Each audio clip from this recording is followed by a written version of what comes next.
فأعوذ بالله السميع العليم من الشيطان الرجيم من همزه ونفخه ونفثه. بسم الله الرحمن الرحيم. وعد الله المؤمنين والمؤمنات جنات تجري من تحتها الأنهار خالدين فيها ومساكن طيبة في جنات عدن ورضوان من الله أكبر ذلك هو الفوز العظيم. سبحانك لا علم لنا إلا ما علمتنا إنك أنت العليم الحكيم.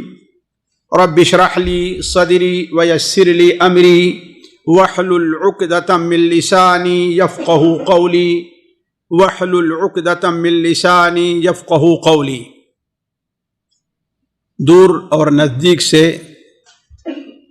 حاضر ہونے والے، سننے والے، مشاہدہ کرنے والے بھائی اور بہنوں، السلام علیکم ورحمۃ اللہ وبرکاتہ. جیسا کہ آپ لوگوں نے ابھی شیخ عبدالسلام کی زبانی سنا اور جو پمفلیٹ تقسیم کیا گیا ہے اس سے بھی آپ لوگوں کو یہ علم ہوا. یہ ہماری آپ کی مجلس جو 3 دنوں پر مشتمل ہے، یہ امام ابن القیم رحمہ اللہ کی کتاب ہادی الارواح الی بلاد الافراح سے متعلق ہے. ساتھیو، وہ سب سے عظیم چیز جس کی انسان تمنا کرے، وہ سب سے قیمتی چیز جس کے لیے انسان اپنی جان، اپنا مال اور اپنا سارا کچھ قربان کر دے، وہ سب سے بڑی چیز جس کے حاصل کرنے کی انسان کے دل میں تمنا ہو، وہ سب سے بھاری اور اللہ کے نزدیک محبوب چیز جس کو پانے کے لیے انسان دن اور رات محنت کرے، وہ اگر کوئی چیز ہے تو وہ اللہ تبارک و تعالیٰ کی جنت ہے. وہ جنت جسے اللہ تبارک و تعالیٰ نے اپنی رحمت قرار دیا ہے، وہ جنت جس میں سکن کو اللہ تبارک و تعالیٰ نے اپنے لیے انتخاب کیا ہے. اسی لیے اللہ تبارک و تعالیٰ کا عرش عظیم جو ہے وہ جنت کی چھت ہے.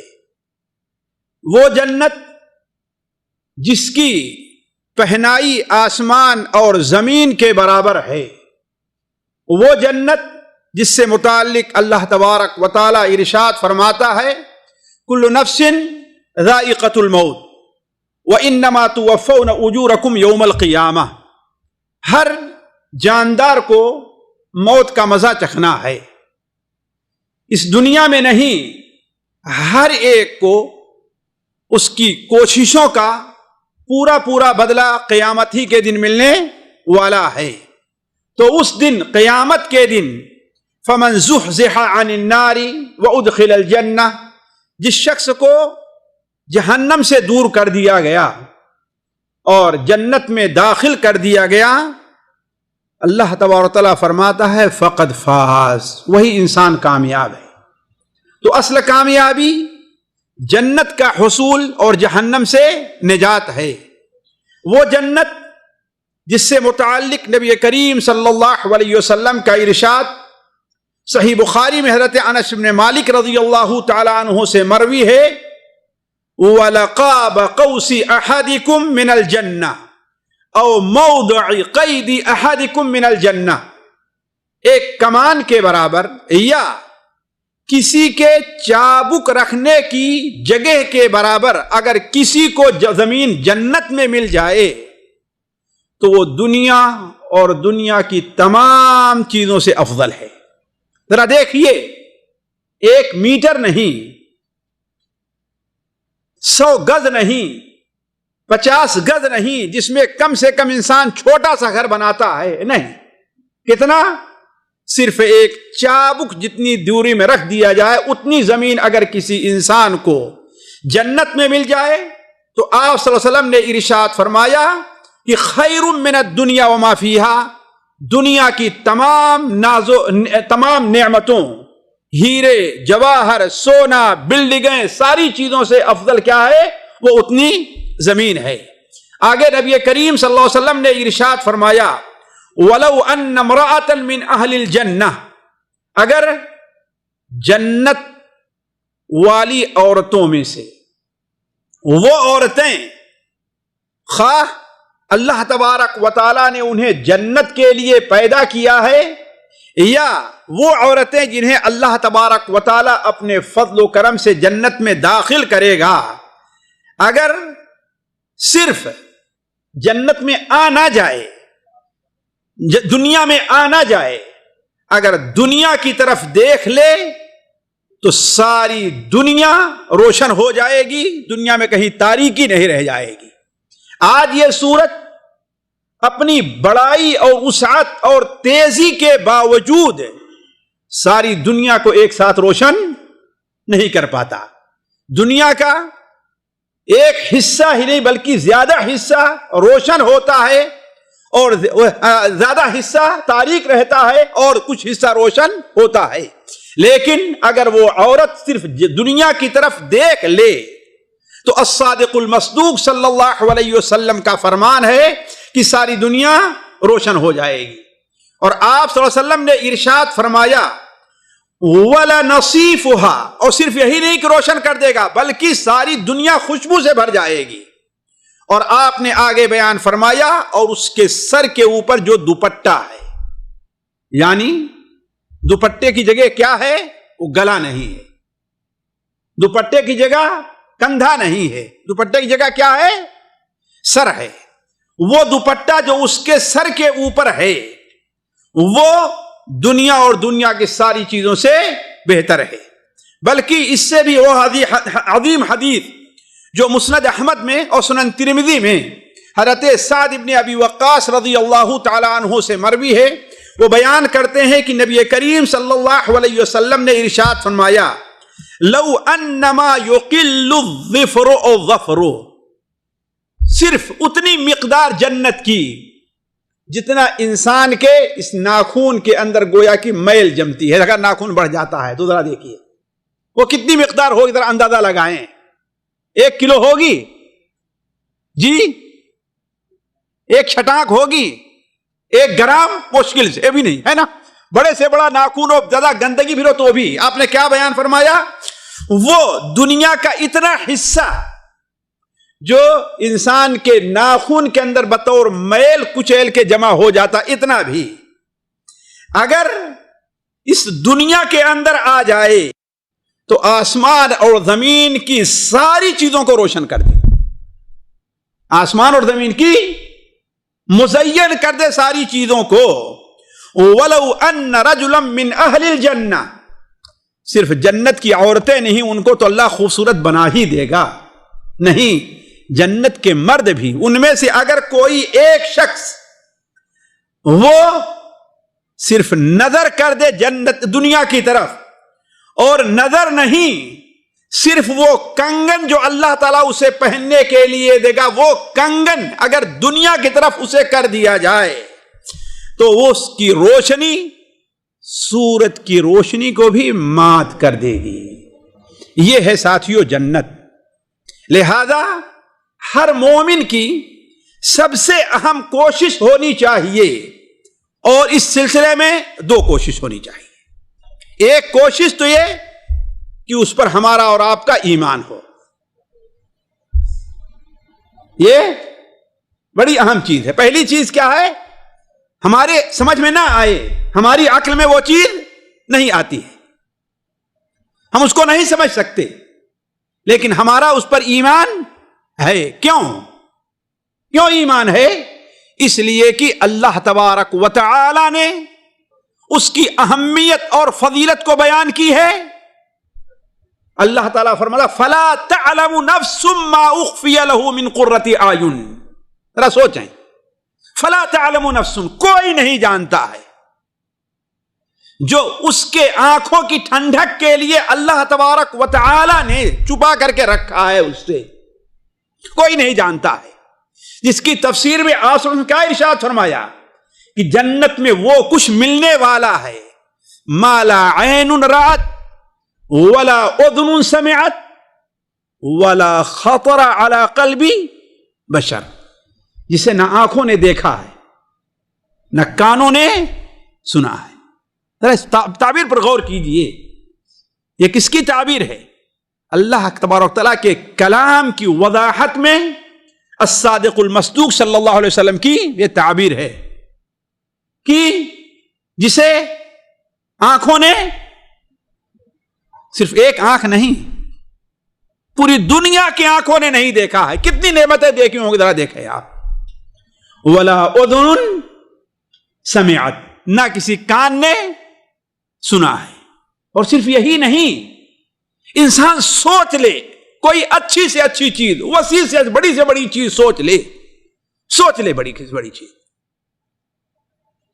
مجھے یاد ہے بچپن میں یہ بات سنا کرتے تھے کہ نواب لوگ جاگیر دیتے تھے کسی سے خوش ہو کر کے، تو کیا کہتے تھے؟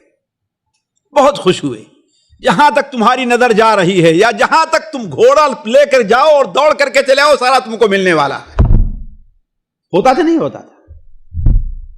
ذرا سوچیں، جب ایک دنیا کا معمولی سا نواب یہ کچھ دیتا ہے تو اللہ کتنا دینے والا ہے، ذرا سوچیں۔ صرف اللہ تبارک و تعالیٰ کے بارے میں ہمارا یقین اور حسن ظن ہونا چاہیے بس۔ تو پہلی چیز اس بارے میں کیا ہونی چاہیے ہماری اور آپ کی، کہ ہم اس پر ایمان لے آئیں، یقین ہمارا ہو۔ اسی لیے دیکھیں علماء عقیدہ نے عقیدے کی کتاب میں جنت اور جہنم کا ذکر بھی لکھا ہے، بلکہ نبی کریم صلی اللہ علیہ وسلم سے صحیح مسلم کے اندر تو حدیث ہے، آپ تہجد کے لیے اٹھتے جو دعا پڑھتے اس میں کیا تھی؟ والجنت حق والنار حق، ہے کہ نہیں ہے؟ تو علماء عقیدہ عقیدے کی کتابوں میں جنت اور جہنم کا بھی ذکر کرتے تھے، یعنی یہ صرف معاملہ ہمارے عمل کا، اس کا نہیں ہے۔ کس کا اصل مسئلہ ہے؟ ہمارے عقیدے کا مسئلہ ہے یہ، ہم اس پر ایمان رکھیں بطور عقیدہ کے۔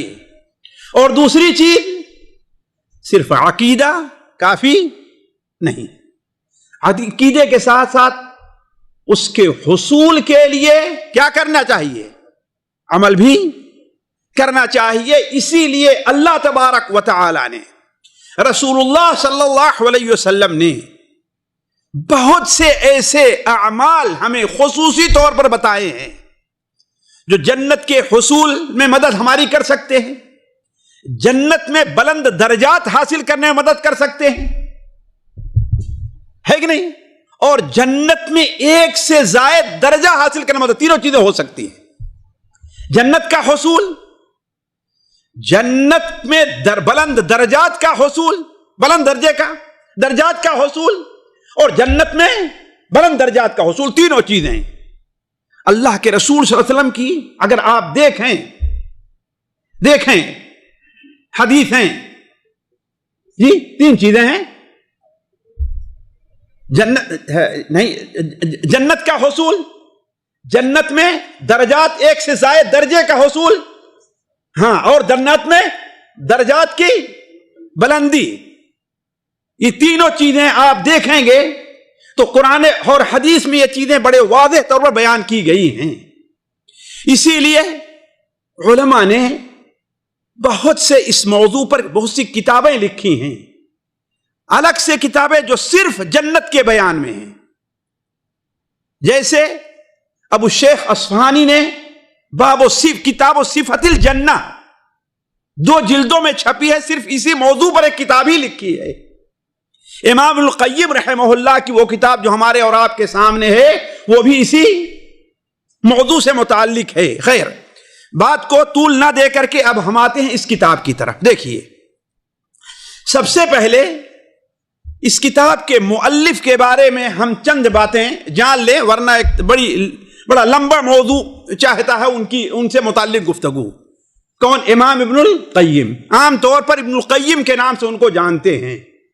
ان کا نام شمس الدین محمد ابن ابی بکر الزرعی الدمشقی ہے۔ محمد ابن ابی بکر الزرعی الدمشقی، زرع ان کے گاؤں کا نام ہے، زرع ان کے گاؤں کا نام ہے زرعی الدمشقی. ان کی پیدائش 691 ہجری میں ہے اور وفات 751 ہجری میں ہے. یعنی گویا کہ مکمل 60 سال ان کو عمر ملی تھی. 651 میں ان کی پیدائش ہے اور 751 یعنی 51. اس لیے کہ آج کل اردو کا جنازہ نکلتا جا رہا. لوگ اگر ان سے کہیے بچوں سے 10 آسانی سمجھ جائیں گے, لیکن 10 کہو تو کیا ہوا 10 ہے کہ نہیں ہے. یہ ہماری, میں تو کہہ رہا ہوں, بزدلی ہے اپنی زبان کی. ہم اپنی زبان کو پڑھنے میں فخر نہیں محسوس کرتے اور کافروں کی زبان جو ہم تک آئی ہے اس میں ہم فخر محسوس کرتے ہیں, ہے کہ نہیں ہے. تو 751 میں ان کی وفات ہے. یہ امام القیم رحمہ اللہ دنیا کی تاریخ میں یا اسلامی تاریخ میں ان علماء میں ایک ہیں جن کا نام چوٹی کے علماء میں رکھا جا سکتا ہے. چوٹی کے علماء میں, کہ ان جیسے صرف سالوں میں نہیں بلکہ صدیوں میں کوئی پیدا ہوتا ہے. امام القیم رحمہ اللہ کی سیرت طرف میں نہ جا کر کے جو کچھ ہم نے ان کی کتابوں سے متعلق کو دیکھ کر کے سمجھا ہے کہ اللہ نے ان کے اندر کئی خوبیاں رکھی تھی. مثال کے طور پر سب سے پہلی خوبی ان کی یہ ہے کہ وسعت علم ہے. اس شخص کا علم بڑا وسیع تھا, بڑا وسیع تھا. اور تعجب کریں گے آپ, صرف دینی علوم ہی نہیں بلکہ اگر طب سے متعلق بھی گفتگو کرنا شروع کر دیں تو ایسا لگتا ہے کہ اپنے وقت کا جالینوس یہی ہے. ورنہ ان کی کتاب الطب نبوی آپ پڑھ کر کے دیکھ لیں, اردو میں بھی ہے, چھپی ہے کہ نہیں, اور انگلش عربی ہر ایک موجود ہے الطب نبوی. تو پہلی بات ہے وسعت علم ہے, اور خصوصاً دینی جو علوم ہیں, قرآن, حدیث, فقہ, اصول. اگر حدیث سے متعلق گفتگو کرنے لگے تو آپ سمجھیے کہ ان کا تخصص, انہوں نے PhD کس میں کی ہے؟ حدیث میں کی. تفسیر سے متعلق گفتگو کرنے لگے, ایسا لگے کہ ان کا اصل موضوع تفسیر ہے. بلکہ اگر اس شخص کے وسعت علم کا اندازہ لگانا چاہیں آپ لوگ, تو یہاں سے جانے کے بعد آپ لوگ ان کی کتاب زاد المعاد فی ہدی خیر العباد اٹھا کر کے دیکھ لیں. زاد المعاد فی ہدی خیر العباد ایک موٹی سی کتاب ہے, اور میں تو کہتا ہوں کہ اس سے پہلے نہ کوئی ایسی کتاب لکھی گئی اور نہ ان کے بعد آج تک کسی نے ایسی کتاب لکھی ہے. آپ دیکھ لیں, کوئی لا کے, مجھے میرے علم بہت ناقص ہو سکتا ہے, کوئی کتاب لا کے دکھا دے. زاد المعاد فی ہدی خیر العباد. اس کے بعد جو لوگ آئے ہیں, بہت سے لوگوں نے جمع کرنے, جیسے صالحی وغیرہ ہیں, جمع کرنے کی کوشش کی ہے, لیکن ضعیف, موضوع, من گڑھا ساری حدیثوں کو لا کر کے بھر دیا ہے ان لوگوں نے. لیکن اس شخص کی کتاب, یعنی جو چھپی ابھی 5 جلدوں میں چھپی ہے یہ کتاب, اور آپ تعجب کریں گے کہ یہ کتاب انہوں نے سفر میں لکھی ہے, کہیں بیٹھے نہیں, کتابوں کو سامنے لے کر نہیں بیٹھے ہوئے تھے. یہ سب سے بڑے تعجب کی بات ہے. زاد المعاد پہلے جا کر کے دیکھیں اس میں کتنی حدیثیں ہیں, علماء کے اقوال ہیں, اور یہ اللہ کے رسول کی سیرت کے اوپر ہے. یہ کتاب یہ سیرت کے اوپر ہے. اور جب محدثین, مفسرین, مؤرخین, سیرت نگار ان کا مناقشہ کرنا شروع کر دیتے ہیں, خاص طور پر آپ دیکھیں حجۃ الوداع کے موقع پر, تو اس شخص کے علم کے اوساط کے اوپر تعجب ہوتا ہے. مسند احمد جس میں 30,000 کے قریب حدیثیں موجود ہیں, ان کو ایسے یاد تھی جیسے ہم کو اور آپ کو سورہ فاتحہ یاد ہے. ایسے زاد المعاد نہیں لکھ دی ہے کتاب, سفر میں ایسے ہی نہیں لکھی. یعنی کمپیوٹر جو ہے فیل ہے ساتھیوں. کمپیوٹر بھی اتنا جلدی نہیں تلاش کر سکتا جتنا جلدی وہ حدیثیں لا کر کے پیش کرتے, مسند احمد کی پیش کرتے تھے. تو اس شخص کا وسعت علم عجیب تھا. دوسری بات یہ ہے اتباع سنت. اتباع سنت. کہنے کو لوگ کہتے ہیں یہ حنبلی تھے اور تھے حنبلی، لیکن مقلد نہیں تھے. اس کی سب سے واضح دلیل ان کی 2 کتابیں کوئی اٹھا کر کے پڑھ لے، اور اہل علم کے لیے بہت ضروری ہیں، لیکن اس کے لیے پڑھنے کے لیے کیا ہے؟ ہمت چاہیے. ہمت چاہیے. ایک اعلام الموقعین اور دوسری مصائد الشیطان، اغاثۃ اللہفان، اغاثۃ اللہفان فی مصائد الشیطان. یہ دونوں کتابیں پڑھیں دیکھیں. بلکہ اعلام الموقعین تو گویا کی اتباع کتاب و سنت کی دعوت پر لکھی ہی گئی ہے اور تقلید کی تردید میں لکھی گئی ہے کتاب. تو دوسری بات یہ ہے، اتباع کتاب و سنت کا معاملہ یہ تھا کہ یہ نماز جو پڑھتے تھے آج کل کی نمازوں کے طریقے سے نہیں. ان کے زمانے میں لوگ ان پر عیب لگا، اتنی لمبی نماز آپ پڑھتے ہیں. امام ابن کثیر کہتے ہیں انہیں کسی کی پرواہ نہیں ہوتی تھی. وہ دیکھتے تھے اللہ کے رسول صلی اللہ علیہ وسلم کی جیسے نماز ہو تو ویسے پڑھا کرتے تھے. مثال کے طور پر آپ صلی اللہ علیہ وسلم کی ظہر کی نماز کتنی لمبی ہوتی تھی؟ صحیح بخاری میں ہے نا کہ راوی کہتے ہیں اقامت ہوتی تھی، ہم میں سے ایک شخص جا کر کے بقی میں استنجا کرتا تھا، آ کر کے وضو کر کے پہلی رکعت میں آپ کو پا لیتا تھا. یہ ظہر کی نماز جی آپ صلی اللہ علیہ وسلم کی. تو امام ابن القیم کی نماز ایسے ہوتی تھی، ایسے. تو اتباع سنت. تیسری ان کی خصوصیت یہ ہے کہ کثرت العبادہ. ساتھیو آج ہم لوگ جو اپنے آپ کو عالم کہلاتے فخر محسوس، بلکہ کتنے لوگ جو ہے اپنے نام کے سامنے علامہ لکھواتے ہیں. یہ علم نہیں ہے. جو علم انسان کو کثرت عبادت پر نہ ابھارے، جو علم انسان کو عبادت پر نہ ابھارے، وہ علم نہیں ہے. بلکہ ان کے ترجمان سیرت نگار لکھتے ہیں کہ جب وہ حج کرنے گئے تھے اور حرم میں کثرت سے عبادت کرنا، طواف کرنا، یہ کرنا کہ لوگ تعجب کرتے تھے کہ یہ شخص کہاں سے آ گیا ہے، آخر اس کی جو عبادت ہے آخر کہاں سے آیا ہے، اتنی محنت جو کر رہا ہے. تو کثرت عبادت میں وہ مشہور تھے اتنے علم کے باوجود. چوتھی چیز دل کی صفائی. ان کے ترجمہ نگار لکھتے ہیں کہ اس شخص کے دل میں کسی کا حسد نہیں دیکھا ہے کہ کسی سے حسد کرتے ہوں، کسی سے نفرت کرتے ہوں. دل اتنا صاف تھا ان کا، کتنا صاف تھا ان کا. اور ان کی ایک صفت کیا تھی جو ہم نے خصوصاً اس کتاب ہادی الارواح کو سامنے رکھ کر کے کہ عدل اور انصاف سے کام لینا. عدل اور انصاف میں یہ بھی داخل ہے کہ جس طریقے سے آپ چاہتے ہیں کہ سامنے والا آپ کی بات کو غور سے سنے، ایسے آپ کو بھی چاہیے کہ اس کی بات غور سے سنے. بلکہ قرآن مجید میں اللہ فرماتا ہے وَيْلٌ لِّلْمُطَفِّفِينَ، تباہی ہے ڈنڈی مارنے والوں کے لیے.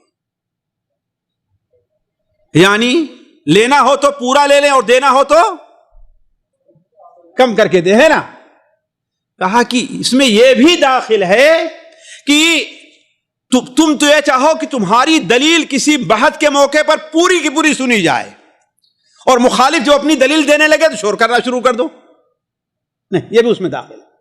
امام القیم بلکہ بسا اوقات اسی کتاب میں بعض دلائل جو مخالف کی دیتے ہیں اور اس تفصیل کے ساتھ دیتے ہیں کہ ایسا لگتا ہے کہ حق یہی ہے.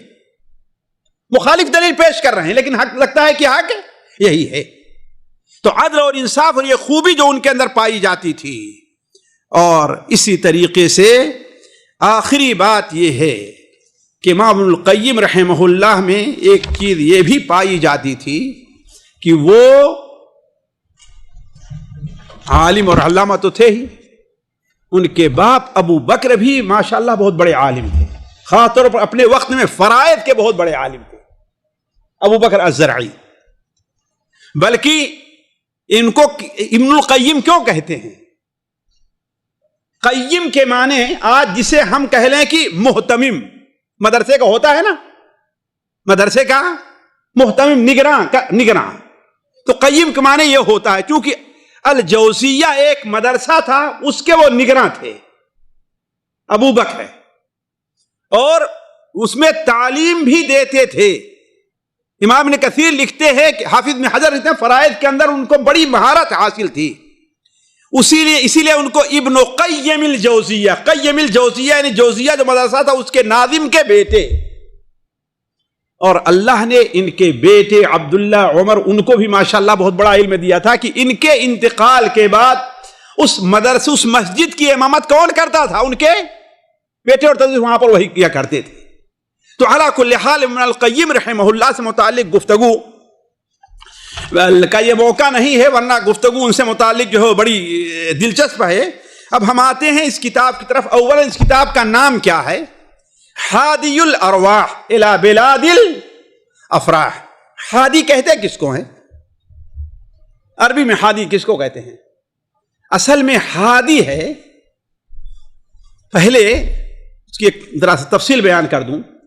جب اونٹوں پر سواری لوگ کرتے تھے تو ایک دو اونٹ نہیں، ظاہر بات پورے اونٹوں کی قطار چلتی تھی، تو درمیان میں یا آگے یا پیچھے ایک شخص رہتا جس کی آواز ذرا بڑی اچھی رہتی تھی، آواز اچھی، اور وہ شیلات جو اس کو عربی میں کہتے ہیں نا، اگر بچے کو آتا ہو طریقہ تو پڑھ کر کے سنائے، بدوؤں کو جو پڑھنے کا طریقہ ہوتا تھا، یعنی دیہاتی گیت جو ہوتی تھی نا، وہ پڑھتا چلتا تھا تو اسی میں جھوم کر کے اونٹ کیا ہے، تیزی میں چلتے تھے۔ تو یہی ہے ہدا۔ ہادی وہی شخص ہوتا تھا جو ہدا پڑھ کر کے اونٹ کو ہانکتا تھا، اونٹ کو ہانکتا تھا، یہی ہے ہادی، یہی ہے ہادی، ہادی الارواح۔ تو گویا روحوں کو ابھارنے والا، روحوں کو سمجھیے کہ یعنی دلچسپی کے ساتھ اسے چلانے والا، روحوں کو ہانکنے والا، روح کو لے جانے والا، والہانہ، روحوں کا گویا والہانہ طور پر جو ہے وہ چلنا، کس کی طرف؟ الی بلاد الافراح۔ افراح وہ گھر، وہ جگہ، وہ شہر جہاں پر خوشی ہی خوشی ہو، غمی نہ ہو، وہ کون سا گھر ہے؟ جنت کے علاوہ اور کوئی دوسرا نہیں ہے، جنت کے علاوہ کوئی دوسرا نہیں ہے۔ تو گویا ہادی الارواح الی بلاد الافراح کا معنی ہے کہ روحوں کا پرکشش، یا روحوں کے مہمیز دینے والا، روحوں کو رغبت دلانے والا، دلچسپی سے لے کے چلنے والا، کس طرف؟ جنت کی طرف۔ تو گویا یہ کتاب وہ ہے کہ اس کتاب کو انسان اگر پڑھے تو اس کا شوق پیدا ہوگا، اس کے روح کے اندر یہ جذبہ پیدا ہوگا کہ جنت کو حاصل کرنے کی کوشش کرے۔ یہ معنی ہے ہادی الارواح کا۔ اس کتاب کے لکھنے کا جو مقصد امام القیم، اس کتاب کو امام القیم رحمہ اللہ نے ایک مقدمہ، ایک تمہید، 70 باب اور ایک خاتمے کے اوپر رکھا، تقسیم کیا ہے۔ اس کتاب کو ایک مقدمہ ہے، ایک تمہید ہے، اور پھر اصل کتاب میں کتنے باب ہیں؟ 70 باب ہیں۔ بعض باب جو ہے کئی ایک فصلوں پر مشتمل ہیں، اور آخر میں خاتمہ ہے۔ یہ اس کتاب کا اختصار کے ساتھ کیا ہوا؟ یہ تعارف ہوا، یعنی گویا کہ یہ خبر کی سرخیاں ہیں، ہے نا، خبر کی سرخیاں ہیں۔ اس کی تفصیل یہ ہے کہ مقدمے کے اندر امام القیم رحمہ اللہ نے، دیکھیے میں آپ سے یہ بات واضح کر دوں کہ یہ کتاب اصل میں چونکہ بڑی طویل ہے، اور اس کتاب کا کوئی اردو ترجمہ میرے سامنے آ گیا ہے، میرے نظر میں نہیں تھا، شیخ کہہ رہے ہیں آیا ہے، کہ اس کو سامنے رکھ کر کے آپ لوگوں کے سامنے وہ چیز رکھی جائے۔ تو ہم نے کہا پوری کتاب تو اس کے لیے ہفتوں چاہیے، اس لیے اس کتاب کا بعض اختصار چھپا ہوا ہے، یعنی مختصر، دو اختصار میرے پاس موجود ہیں، ایک دکتور مزید المزید کا ہے اختصار، اور دوسرے ڈاکٹر عاصم اللوحیدان کا، ڈاکٹر عاصم اللوحیدان کا۔ تو ڈاکٹر عاصم اللوحیدان کی جو اختصار ہے، یعنی مختصر کیا ہے، وہ میں آپ کے سامنے رکھتا ہوں۔ تو چونکہ پورا مقدمہ اگر ہم اس کو پڑھتے جائیں تو کافی وقت ہے، اس لیے میں اختصار کے ساتھ رکھتا ہوں کہ آخر مقدمے میں امام القیم رحمہ اللہ نے کیا لکھا ہے۔ دیکھیے، مقدمہ میں انسان کی پیدائش کا مقصد بیان کیا ہے کہ انسان کی پیدائش کا سب سے اہم مقصد یہ ہے کہ وہ عمل صالح کرے، اور عمل صالح کا مطالبہ جو اس سے کیا گیا ہے کہ وہ کیا کرے، وہ ایسی جنت میں داخل ہو جائے کہ خالدین فیہا لا یبغون عنہا حولا، اس جنت میں جس میں ہمیشہ رہیں گے، لا یبغون عنہا حولا، اس سے دور ہونے، ہٹنے، بدلنے، کہیں اور جانے کی خواہش نہ رکھیں گے۔ دنیا میں کوئی جگہ بھی ہے ساتھیوں، ایک آدمی دن سے اکتا جاتا ہے، کسی بھی قسم کا کھانا انسان کھائے اچھے سے چلے کہ ایک آدمی اکتا جاتا ہے۔ آپ دیکھتے نہیں یہاں لوگوں کو گھر جو ملے ہیں، بنگلے جو ملے ہیں، کتنے بڑے بڑے اور کتنے آسائش کے ہیں، ہے کہ نہیں ہے؟ لیکن ہفتے رہتے تو آدمی اکتا جاتا ہے باہر جا کر کے صحرا میں رہنے کی، ہے کہ نہیں ہے؟ تو یہ دنیا کا یہ معاملہ ہے، لیکن جنت کی صفت جو اللہ نے رکھی یہ نہیں ہے، لا یبغون عنہا حولا، اس سے ایک چھوڑ کر دوسری جگہ جانے کی خواہش وہ نہیں کریں گے۔ اس کے بعد امام القیم رحمہ اللہ نے لوگوں پر بڑا افسوس بھی ظاہر کیا ہے کہ اس عظیم مقصد سے وہ لوگ غافل ہیں اور دنیا کی زندگی کو سب کچھ سمجھ بیٹھے ہیں۔ یعلمون ظاہر الحیات الدنیا وہم عن الآخرۃ ہم غافلون، وہ دنیا کی ظاہری زندگی کو دیکھے ہوئے اور آخرت سے وہ لوگ قطعاً غافل ہیں۔ اللہ تعالیٰ فرماتا ہے فَأَنْسَاهُمْ أَنفُسَهُمْ أُولَئِكَ هُمُ الْفَاسِقُونَ، تو اللہ نے چونکہ انہوں نے اللہ کو بھلایا، جنت کو بھلایا، تو اللہ نے خود ان کو اپنے آپ کو بھلا دیا ہے، اور وہی لوگ فاسق ہیں۔ اسی طریقے سے مقدمے کے اندر امام القیم رحمہ اللہ نے جنت کی اہمیت بیان کی ہے، اور جنت کی اہمیت اس قدر ہونے کے باوجود جو ہے، مثال تو امام القیم نے صحیح مسلم کی وہ حدیث رکھی کہ اللہ تبارک و تعالیٰ قیامت کے دن جب جنتی جنت میں چلے جائیں گے اور جہنمی جہنم میں چلے جائیں گے، تو امام القیم اس کا آگے ذکر کریں گے، ایک ندا دینے والا ندا دے گا اللہ تبارک و تعالیٰ کی طرف سے کہ تمہیں اور کچھ بھی چاہیے؟ کہیں گے اب ہمیں کیا ملنے والا، ہم سے راضی ہو اور جنت دے دیا ہے۔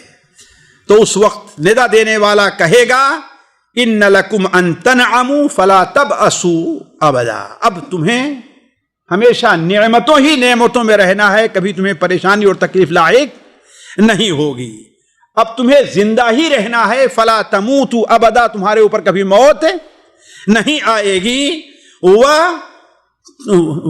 وتقیموا فلا تذعنوا، اور تمہارے لیے اب یہاں پر اقامت ہے، یہاں سے کبھی رخصت ہونا نہیں ہے، اور سب سے اہم اب تم جوان ہی رہو گے، کبھی بوڑھے نہیں ہوگے۔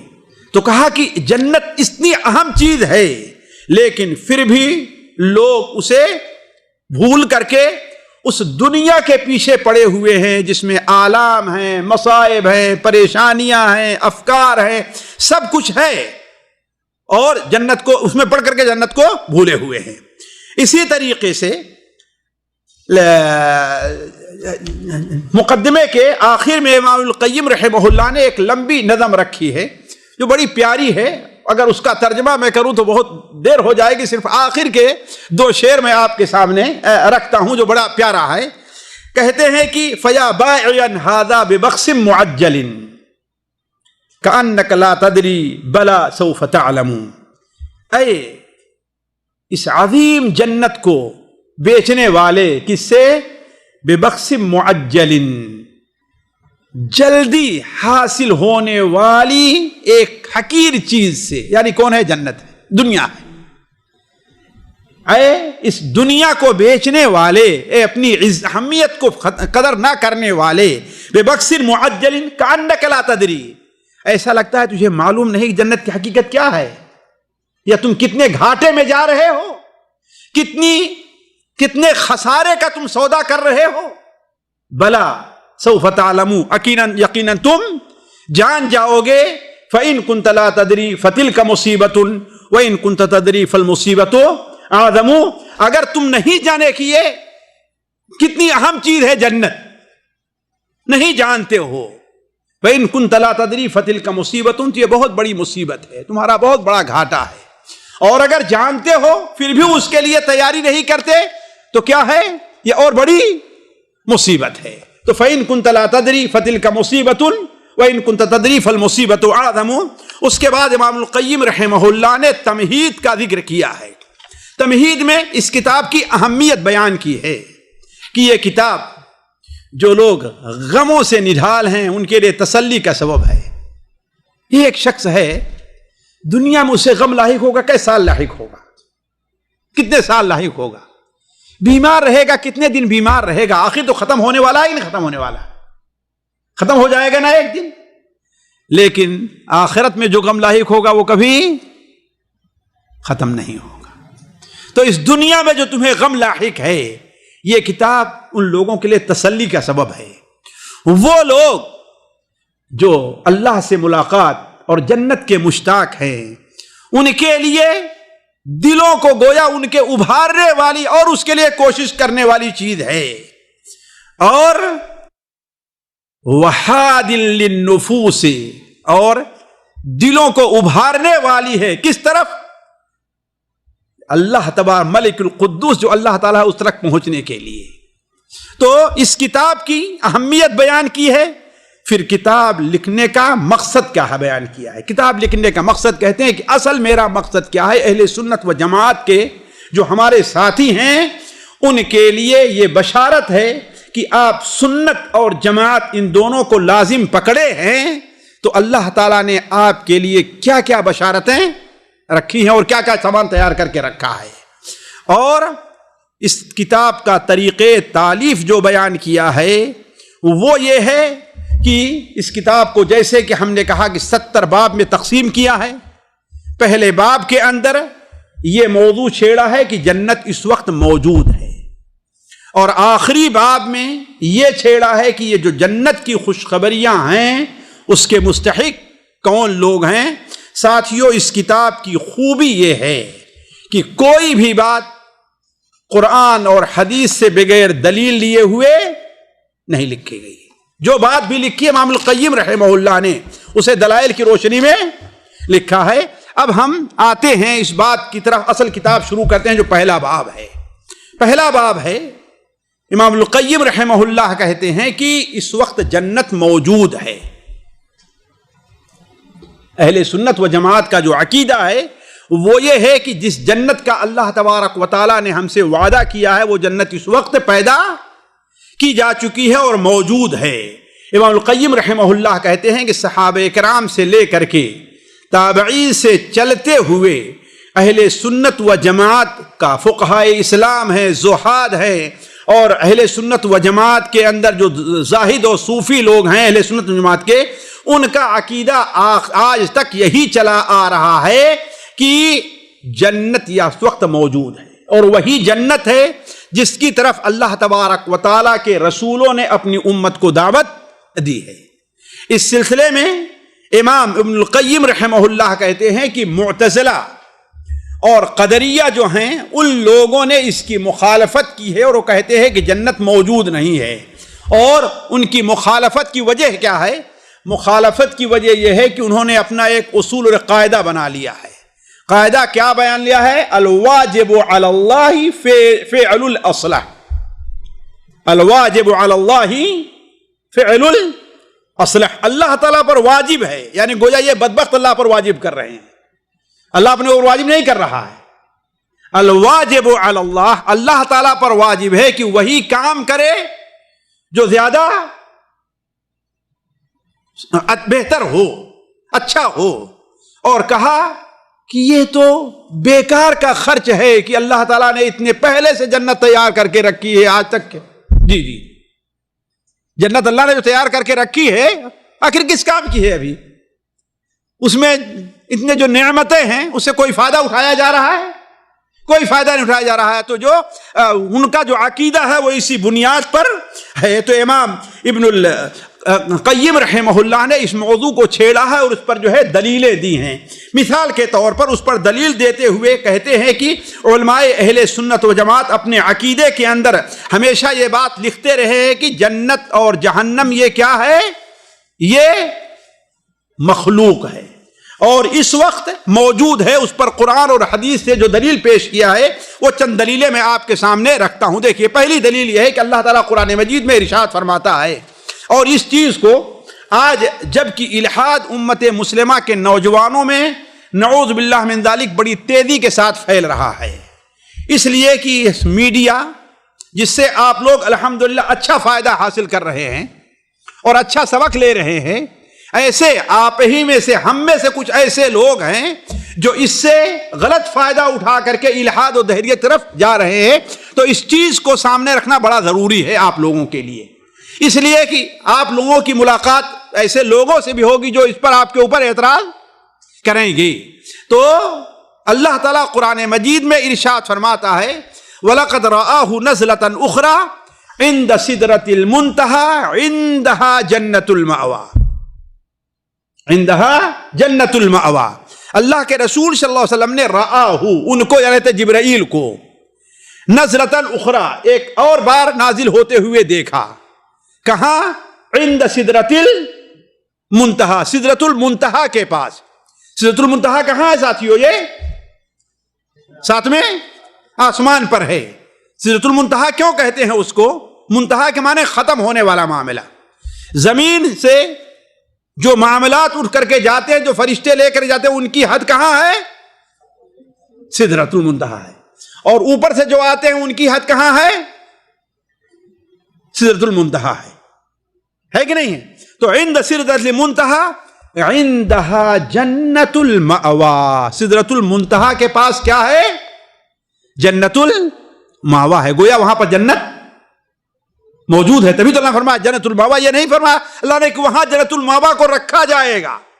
کیا فرمایا؟ عندہا جنت المأویٰ. اس کی دلیل سب سے بڑی وہ حدیث ہے جو صحیح بخاری اور مسلم میں ہے کہ اللہ کے رسول صلی اللہ علیہ وسلم نے سدرۃ المنتہا کو دیکھا اور وہاں پر جنت کو بھی دیکھا ہے. حضرت انس بن مالک کی حدیث صحیح بخاری اور مسلم میں ہے کہ آپ بیان فرماتے ہیں ثم انطلق بی جبریل حتی اتی سدرۃ المنتہا، مجھے جبرائیل لے حضرت ابراہیم سے ملاقات کی بات لے کر کے چلے یہاں تک سدرۃ المنتہا تک پہنچے. آپ بیان فرماتے ہیں کہ سدرۃ المنتہا کو اللہ تبارک و تعالی نے مختلف ایسے رنگوں سے ڈھانپ لیا جو بیان سے باہر ہے. آپ نے بیان فرمایا کہ ثم دخلت الجنہ، پھر میں جنت میں داخل ہوا. یہ حدیث کہاں ہے؟ بخاری. اور پھر میں جنت میں داخل ہوا. فَإِذَا فِيهَا جَنَابِذَ اللُّؤْلُؤِ وَإِذَا تُرَابُهَا الْمِسْكِ، اس جنت کے اندر موتیوں کے گنبد ہیں. کس کے گنبد ہیں؟ یہاں اگر ہم کو آپ کو ایک موتی مل جائے تو سعودیہ میں رہیں گے آپ؟ جی. اور وہاں پر کیا ہیں؟ اللہ تعالیٰ اپنے فضل و کرم سے ہمیں اور آپ کو اس کا وارث بنائے. کیا ہے وہاں پر؟ موتیوں کے گنبد ہیں. وَإِذَا تُرَابُهَا الْمِسْكِ، اور اس کی مٹی کیا ہے؟ مشک کی ہے. اس کی مٹی مشک کی ہے. تو آپ نے کیا ثم دخلت الجنہ، میں جنت میں، اس کا مطلب کیا ہے کہ جنت موجود ہے. اسی طریقے سے حضرت عبداللہ ابن عمر رضی اللہ تعالیٰ عنہ کی ایک حدیث صحیح بخاری اور مسلم میں ہے کہ آپ صلی اللہ علیہ وسلم نے ارشاد فرمایا ان احدکم اذا مات عرض علی مقعدہ بالغداۃ والعشی، اگر تم میں سے کسی کا انتقال ہوتا ہے تو اسے اس کا جو ٹھکانہ ہے جنت یا جہنم اس پر پیش کیا جاتا ہے. اسے دکھایا جاتا ہے کہ یہ تمہارا ٹھکانہ ہے. جنت اگر تم اللہ کی جہنم اگر تم اللہ کی نافرمانی کرتے تو، اور جنت اگر تم اللہ کی جو نعمت کیے ہو، وہ اللہ کی عبادت کیے ہو تو، اور اگر کافر ہے تو، فاسق ہے تو جنت اگر عبادت کرتے تمہارا یہ ٹھکانہ ہوتا، لیکن یہ جہنم ہے، تم نے اللہ کی نافرمانی کی۔ تو آپ نے بیان فرمایا کہ تم میں سے جب کسی کا انتقال ہوتا ہے تو اس کے اوپر اس کا ٹھکانہ صبح و شام پیش کیا جاتا ہے، ان کان من اہل الجنہ فمن اہل الجنہ وان کان من اہل النار فمن اہل النار۔ اگر جنتی ہے تو اس کو اوپر جنت پیش کی جاتی ہے، اور اگر جہنمی ہے تو یہ اس بات کی دلیل ہے کہ جنت اور جہنم موجود ہے، جنت اور جہنم موجود ہے۔ ادخلوا آل فرعون اشد العذاب، اس کے بعد کیا ہے؟ النار یعرضون علیہا غدوا وعشیا، آگ پر وہ صبح اور شام پیش کیے جاتے ہیں۔ تو اس کا مطلب یہ ہے کہ جنت کیا ہے؟ موجود ہے۔ اسی طریقے سے برا ابن عازب کی ایک لمبی حدیث ہے، مسند احمد سنن اور اس کے کچھ سنن ترمذی وغیرہ میں ہیں، اس حدیث کے اندر بھی آپ صلی اللہ علیہ وسلم سے متعلق حضرت برا ابن عازب بیان فرماتے ہیں کہ ہم لوگ اللہ کے رسول صلی اللہ علیہ وسلم کے ساتھ ایک انصاری کے جنازے میں نکلے، تو لمبی حدیث بیان کی، اور اس کے اندر یہ ہے کہ جب نیک لوگوں کی روح فرشتے لے کر کے جاتے ہیں تو جیسا کہ اس کا منظر آگے آئے گا اور جیسے پیش کیا گیا ہے، جب بالآخری آسمان تک پہنچتے ہیں جہاں جس آسمان پر اللہ تبارک و تعالی ہے، تو اللہ تعالیٰ فرماتا ہے فَيُنَادِي مُنَادٍ مِّنَ السَّمَاءِ أَن صَدَقَ عَبْدِي، آسمان سے ندا دینے والا ندا دیتا ہے کہ ان صدق عبدی، میرے بندے نے سچ کہا ہے۔ ایسا کرو فَأَفْرِشُوهُ مِنَ الْجَنَّةِ وَأَلْبِسُوهُ مِنَ الْجَنَّةِ وَافْتَحُوا لَهُ بَابًا إِلَى الْجَنَّةِ، اس کے لیے جنت کا بستر لگا دو، اس کے لیے جنت کا، اسے جنت کا لباس پہنا دو، اور اس کے قبر کی طرف جنت کا ایک دروازہ کھول دو۔ اس کا مطلب کیا ہے کہ جنت موجود ہے۔ اسی طریقے سے انس بن مالک رضی اللہ تعالیٰ عنہما کی وہ حدیث جو صحیح بخاری اور مسلم میں ہے، وہ بیان فرماتے ہیں کہ اللہ کے رسول صلی اللہ علیہ وسلم نے ارشاد فرمایا ان العبد اذا وضع في قبره وتولى عنه اصحابه وانه ليسمع قرع نعالهم، جب بندے کو قبر میں رکھا جاتا ہے اور اس کے ساتھی وہاں سے رخصت ہوتے ہیں، ابھی وہ ان کے جوتے کی ٹاپ اور آواز کو سنتا رہتا ہے۔ اس سے بعض علماء نے استدلال کیا کہ مردے قبر میں سنتے ہیں، لیکن یہ واضح نہیں ہے۔ ہو سکتا ہے کہ اللہ تبارک و تعالی اگر وہ برا ہے تو اسے حسرت دلانے کے لیے، اور اگر نیک ہے تو اسے خوش کرنے کے لیے کہ اب اگرچہ لوگ جائیں چلے جائیں، ہمارے لیے تو اب آرام ہی آرام آگے ہے۔ تو اللہ تبارک و تعالی وقتی طور پر اگر چاہتا ہے تو سنا دیتا ہے۔ تو اسے فرشتے آتے ہیں، دو فرشتے اسے بیٹھاتے ہیں اور کہتے ہیں ما کنت تقول فی ھذا الرجل، اس شخص کے بارے میں تم کیا کہتے تھے، یعنی کس کے بارے میں؟ رسول اللہ صلی اللہ علیہ وسلم کے بارے میں۔ تو قال فیقولان لہ فاما المؤمن، اگر مومن ہے تو کہے گا اشہد انہ عبد اللہ ورسولہ، ہم گواہی دیتے ہیں کہ آپ اللہ تعالیٰ کے بندے اور اللہ کے رسول ہیں۔ فیقولان لہ انظر الی مقعدک من النار، تو اس سے فرشتے کہتے ہیں، جب سوال جواب ہو گیا تو کہتے ہیں دیکھو جہنم میں تمہارا یہ ٹھکانہ تھا۔ ایک بات واضح کر دوں، اللہ تعالیٰ نے جتنے جن اور انس پیدا کیے ہیں، ہر ایک کے لیے ایک جگہ جنت میں رکھی ہے، ایک جگہ جہنم میں رکھی ہے۔ ہر ایک کے لیے جتنے جن اور انس ہیں، ایک کے لیے جنت میں بھی جگہ رکھی ہے اور جہنم میں بھی رکھی ہے جگہ۔ اگر نیک ہوا تو جہنم میں اس کی جگہ کسی اور کافر کو دے دی جائے گی، اور اگر اللہ معاف کرے کوئی برا ہوا تو جنت میں اس کی جگہ کسی اور مومن کو دے دی جائے گی۔ تو فرشتے کہتے ہیں کہ یہ تمہارا جہنم میں ٹھکانہ تھا، قد ابدلک اللہ بہ مقعدا فی الجنہ، اللہ تبارک و تعالی نے اس کے بدلے تمہیں جنت میں ایک جگہ دے دی ہے۔ حدیث کے اندر ہے کہ آپ نے ارشاد فرمایا فَيَرَاهُمَا جَمِيعًا، وہ جنت اور جہنم دونوں کو دیکھتا ہے، وہ جنت اور جہنم دونوں کو دیکھتا ہے۔ اس حدیث سے کیا پتا چلا کہ دیکھتا ہے نا، اس کا مطلب کیا ہے؟ موجود ہے۔ اسی طریقے سے اور بھی بہت سی حدیثیں ہیں، ایک حدیث اور رکھ کر کے یا دو حدیث آگے بڑھتا ہوں۔ ذرا سوچئے اس مختصر میں اتنی حدیثیں ہیں تو اصل میں کتنی حدیثیں ہوں گی؟ اس مختصر میں اتنی حدیثیں تو اصل میں کتنی حدیثیں؟ امام القیم وہی تو کہا کہ یہ شخص جو ہے، اس شخص کو جس طریقے سے حدیثیں ایسے آتی ایسے ہمیں آپ کو 1 2 3 4 5، اور اللہ نے اس کو اتنی ہمت دی تھی کہ ہم لوگ، ایک میں چھوٹا سا ایک مؤلف ہوں، لکھتے لکھتے سوچتے ہیں کہ بہت زیادہ ہو گیا، بھگتا گئے ہیں، لیکن وہ لکھتے جا رہے ہیں، لکھتے جا رہے ہیں، لکھتے جا رہے ہیں، اپنی باتیں ہیں، مخالف کی باتیں ہیں، اس کا رد کر رہے ہیں، اس کی تائید کر رہے ہیں، یعنی اتنا لگتا ہے کہ بس ان کو دنیا میں اور کوئی کام نہیں تھا۔ سبحان اللہ، اللہ نے اتنی ہمت، اتنی وسعت ان کو دی تھی۔ اس کے ساتھ ساتھ دیکھیں کتنی عبادت گزار تھے، یعنی گویا یہ تالیف اور یہ کتابوں کا لکھنا ان کی عبادت میں رکاوٹ، اور ہو سکتا ہے کہ اللہ عبادت کے بدلے ہی ان کے وقت میں اللہ تعالیٰ برکت عطا دے، عبادت کے بدلے ہی اللہ تعالیٰ برکت عطا کرتا تھا۔ تو امام القیم رحمہ اللہ لکھتے ہیں، صحیح بخاری اور صحیح مسلم میں ہے کہ اقتسمت الجنت والنار،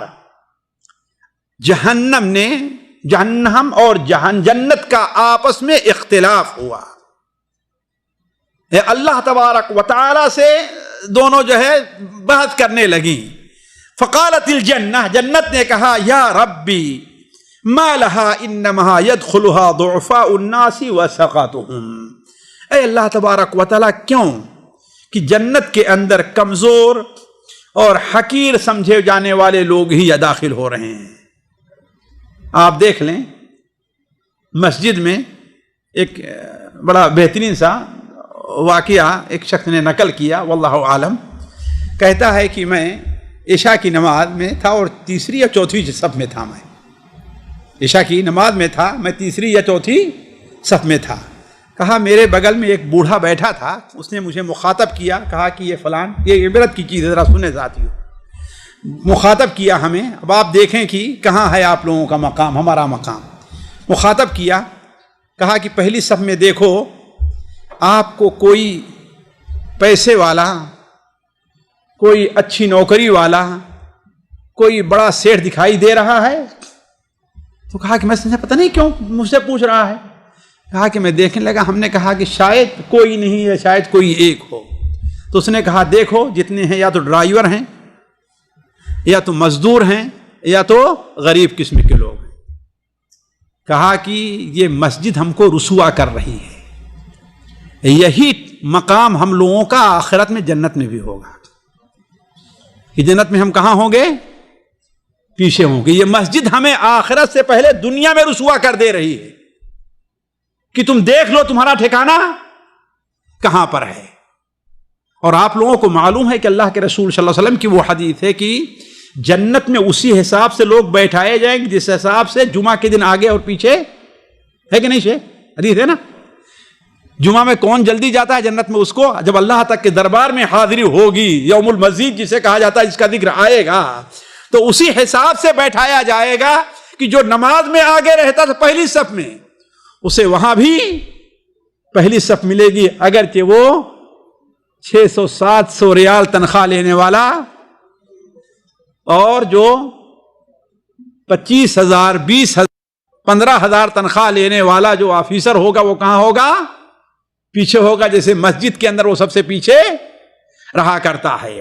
تو جنت نے اللہ تعالیٰ سے کیا کہا کہ یا ربی، اے اللہ تعالیٰ، کیا وجہ ہے کہ جنت میں ضعفاء الناس، کمزور لوگ، وسقطہم، سقط جانتے ہیں یعنی جنہیں لوگ حقیر سمجھتے ہیں، جنہیں کوئی اہمیت نہیں دیتے، ان کے بغل سے گزر رہے ہوتے ہیں تو ہم سوچتے ہیں کہ وہ ہم سے سلام کرے، ہم کیوں سلام کریں، بلکہ کبھی اسی میں وہ بھی گزر جاتا، ہم بھی گزر جاتے، نہ وہ سلام کرتا ہے نہ ہم سلام کرتے ہیں۔ بات حقیقت ہے نہیں ہے نا؟ ایسے ہوتا ہے۔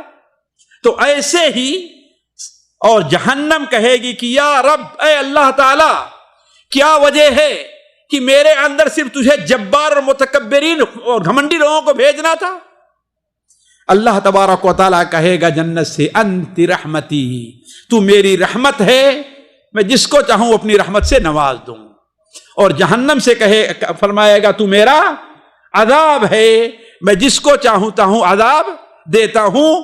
وَلِكُلِّ وَاحِدَةٍ مِّنْكُمَا مِلْءُهَا، تم دونوں کو بھرنا ہے، دونوں بھر جاؤ گی ایک نہ ایک دن.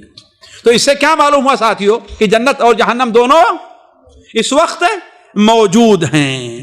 اللہ کے رسول صلی اللہ علیہ وسلم نے، حضرت مالک کی روایت ہے کہ صحیح مسلم میں ہے ہمارے خیال سے، کہ آپ صلی اللہ علیہ وسلم، نہیں صحیح بخاری میں ہے، آپ بیان فرماتے ہیں کہ میں جنت میں چل رہا تھا. میں جنت میں اس لیے کہ آپ صلی اللہ علیہ وسلم جب معراج کی شب گئے تھے تو آپ کو جنت میں داخلہ بھی اسی لیے جنت میں موت سے پہلے داخلہ صرف اللہ کے رسول صلی اللہ علیہ وسلم ملا یا جبرائیل کو، ہے کہ نہیں ہے؟ آدم علیہ السلام رہے لیکن کب؟ وقت پہلے، ہے کہ نہیں ہے؟ تو گویا کہا جاتا ہے کہ جنت میں انسانوں میں صرف دو کو داخلہ ملا ہے بس. وہ کون ہیں؟ حضرت آدم اور اللہ کے رسول صلی اللہ علیہ وسلم. اس لیے کہ اہل سنت و جماعت کے نزدیک راجح عقیدہ یہ ہے کہ اللہ کے رسول صلی اللہ علیہ وسلم کو جو معراج ہوئی تھی وہ روح اور جسد دونوں کے ساتھ ہوئی تھی. آپ کا جسم بھی گیا تھا، نہ کہ صرف آپ کی روح گئی تھی. تو آپ صلی اللہ علیہ وسلم بھی گویا کہ داخل ہوئے. تو آپ بیان فرماتے ہیں کہ میں ٹہل رہا تھا تو ہم نے ایک دریا دیکھی، ایک نہر دیکھا ہم نے، حافتاہ قباب الدر المجوف، اس کے جو کنارے ہیں ایسے قبہ، موتیوں کے بڑے جھولدار موتیوں کے کہاں قبے ہیں. ہم نے کہا اے جبرائیل یہ کیا ہے؟ تو حضرت جبرائیل نے کہا ھذا الکوثر الذی آتاک ربک، جو کوثر آپ کو اللہ تعالیٰ نے عطا کیا ہے، انا اعطیناک الکوثر، یہی وہ کوثر ہے، یہ نہر جو اللہ نے آپ کو عطا کیا ہے. اس سے معلوم کیا ہوا کہ جنت اس وقت ہے. تو اس طریقے سے اور بھی بہت سی حدیثیں ہیں. تو اہل سنت و جماعت کا عقیدہ یہ ہے کہ جنت کیا ہے؟ اس وقت ہے، موجود ہے. اس کے بعد امام القیم رحمہ اللہ نے دوسرے باب میں یہ موضوع چھیڑا ہے کہ جس جنت میں آدم علیہ السلام کو رکھا گیا تھا، آیا یہ وہی جنت ہے یا کوئی دوسری جنت ہے؟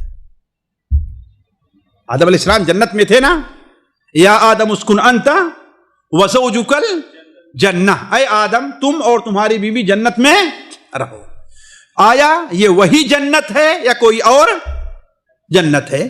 اس سلسلے میں اہل علم کے وہ کہتے ہیں کہ دو قول ہیں. امام القیم رحمہ اللہ کہتے ہیں دو قول ہیں. ایک قول تو یہ ہے کہ اللہ تبارک و تعالی نے آدم علیہ السلام کو اسی جنت میں رکھا تھا جس جنت میں اللہ تبارک و تعالی مؤمنین کو قیامت کے دن داخل کرے گا.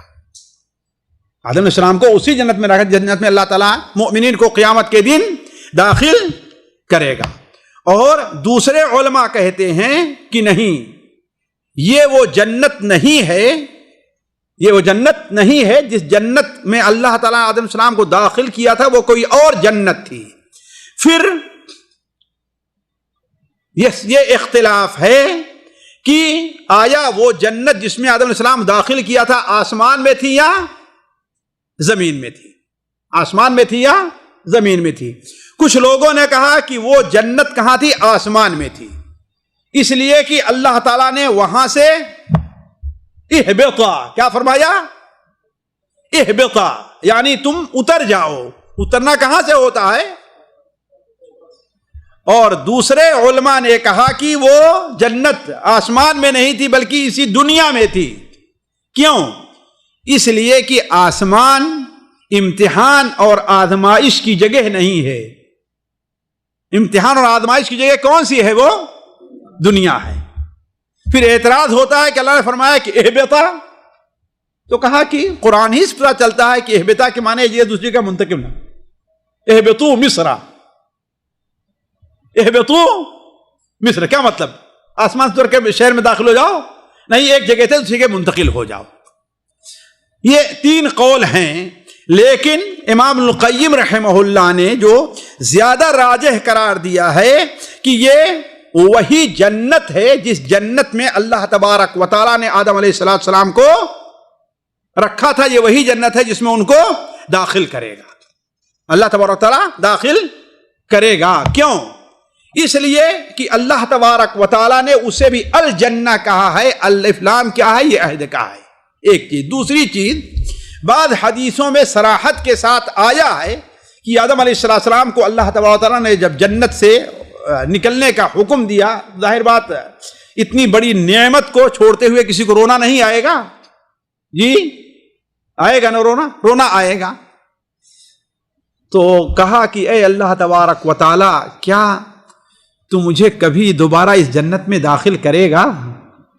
اس جنت میں کبھی دوبارہ داخل کرے گا؟ تو اللہ تعالیٰ نے فرمایا کہ ہاں، تو اور تیری ذریت میں سے جو لوگ نیک عمل کریں گے اس کو اس جنت میں داخل کیا جائے گا۔ تو یہ 3 قول ہے، لیکن راجح قول یہی ہے کہ یہ جنت وہی جنت ہے جو آسمان پر موجود ہے۔ اللہ تبارک و تعالی اسی جنت میں بندوں کو دوبارہ داخل کرے گا۔ اب اس کے بعد امام القیم رحمہ اللہ نے دونوں فریقین کے دلائل کا ذکر کرنا اور بڑی لمبی بحث چھیڑی، ہر ایک کے دلائل کو نقل کیا ہے، یہاں تک کہ ایک فریق کے تو 9 دلیلوں کو نقل کیا ہے۔ آپ پڑھتے جائیے تو ایسا محسوس ہوگا کہ یہی حق ہے۔ چلیے ان میں سے بعد کا ہم ذکر اختصار کے ساتھ کرتے ہیں۔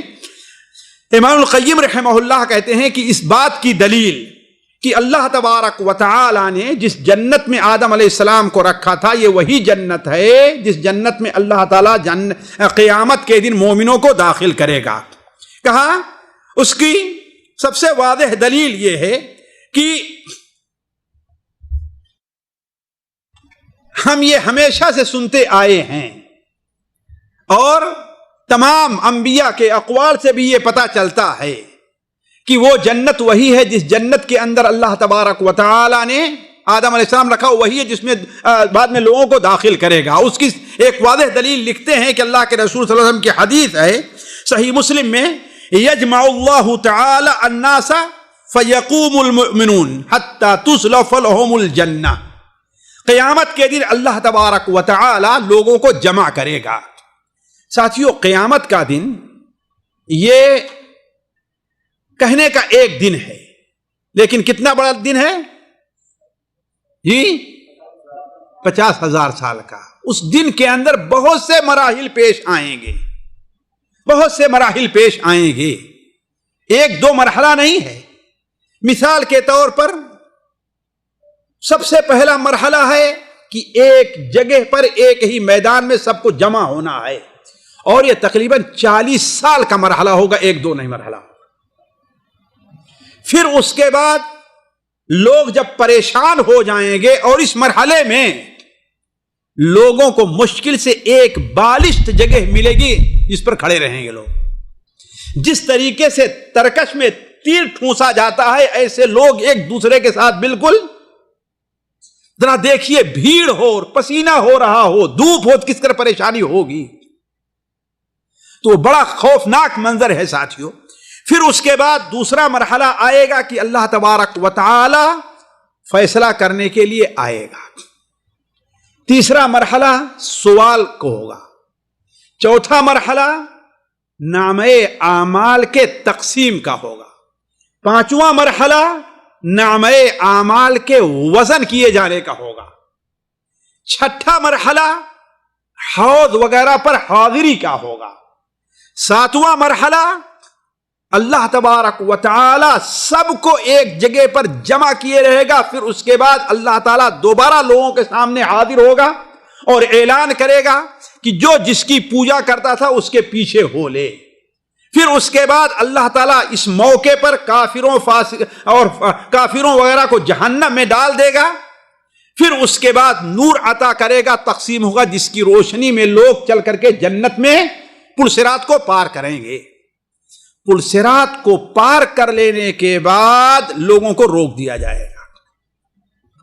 پل صراط پر سے صرف مومن ہی گزریں گے، ان میں سے کچھ لوگ جہنم میں گر جائیں گے پرصراط پر سے، کچھ لوگ زخمی ہوں گے، کچھ لوگ جلدی گزریں گے، پھر روک دیا جائے گا اور جنت ان کے قریب کر دی جائے گی، لیکن سب کے سامنے جنت کا دروازہ بند رہے گا۔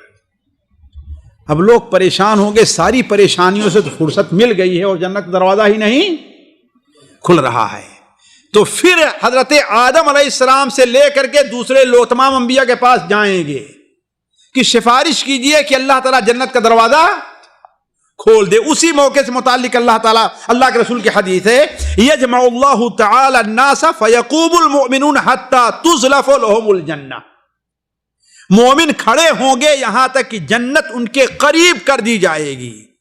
فیأتون آدم، آدم علیہ السلام کے پاس آئیں گے اور کہیں گے یا ابانا استفتح لنا الجنہ، اے ہمارے ابو جان ہمارے لیے جنت تو کھلوا دیجئے، جنت کو کھلوا دو دیجئے۔ تو فیقول هل اخرجکم من الجنت الا خطیئۃ ابیکم، میں کون سا منہ لے کر کے وہ جنت کھلوانے جاؤں جس جنت سے تمہیں تمہارے باپ کی غلطی اور گناہ نے نکالا ہے۔ تو کہا کہ یہ بات واضح دلیل ہے کہ یہ وہی جنت ہے جس جنت سے نکالا گیا ہے کہ نہیں ہے؟ کون؟ وہی جنت الخلد جس میں دوبارہ مسلمان داخل ہوں گے۔ اسی طریقے سے حضرت آدم علیہ السلام اور موسیٰ علیہ السلام کے اس آپس کے بحث کو ذرا دیکھیں، جس میں دونوں کی آپس میں بحث ہو رہی تھی، حضرت آدم علیہ السلام کی اور حضرت موسیٰ کی۔ حضرت موسیٰ علیہ السلام نے کیا کہا کہ اے آدم علیہ السلام، آپ نے اپنے آپ کو اور اپنی ذریت کو جنت سے نکال دیا، ورنہ ہم جنت کے اندر مزے لے رہے ہوتے۔ تو آدم علیہ السلام کہیں گے کہ اے موسیٰ یہ بتاؤ تم نے تورات پڑھا ہے نہیں پڑھا ہے؟ کہاں پڑھا ہے؟ کہا اس میں کہیں لکھا ہے کہ مجھے جنت سے نکالا جائے گا؟ کہا کہ ہاں اس میں ہے۔ تو اللہ تعالیٰ فرمائے گا تو مجھے اس بات پر کیوں ملامت کرتا ہے جو میری قسمت میں لکھ ہی دیا گیا کہ مجھے جنت سے نکلنا ہے؟